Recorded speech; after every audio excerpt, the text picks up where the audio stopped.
Indonesia, Australia மற்றும் New Zealand ஆகிய 3 நாடுகளில் 6 நாள் பயணத்தை வெற்றிகரமாக முடித்துக் கொண்டு பிரதமர் நரேந்திர மோடி தாயகம் திரும்பியுள்ளார்.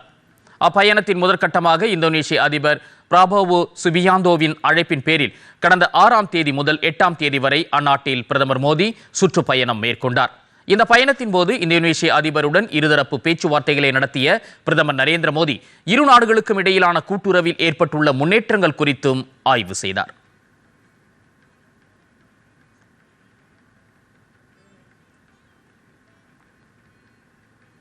பயணத்தின் 2ஆம் கட்டமாக ஆஸ்திரேலியா சென்ற பிரதமர் மெல்பர்ன் நகரில் அந்நாட்டின் பிரதமர் ஆண்டனி அல்பனீசுடன் உச்சி மாநாட்டில் பங்கேற்றார். இந்தியா ஆஸ்திரேலிய தலைமை செயல் அதிகாரிகள் மன்ற கூட்டத்திலும் பங்கேற்ற பிரதமர் மோடி இரு நாடுகளையும் சேர்ந்த முன்னணி தொழிலதிபர்கள் மத்தியில் உரையாற்றினார்.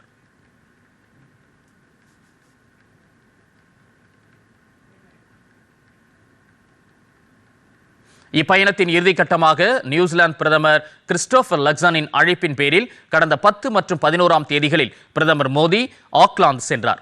40 ஆண்டுகளுக்கு பிறகு இந்திய பிரதமர் ஒருவர் நியூசிலாந்து பயணம் மேற்கொண்டது இதுவே முதல் முறையாகும்.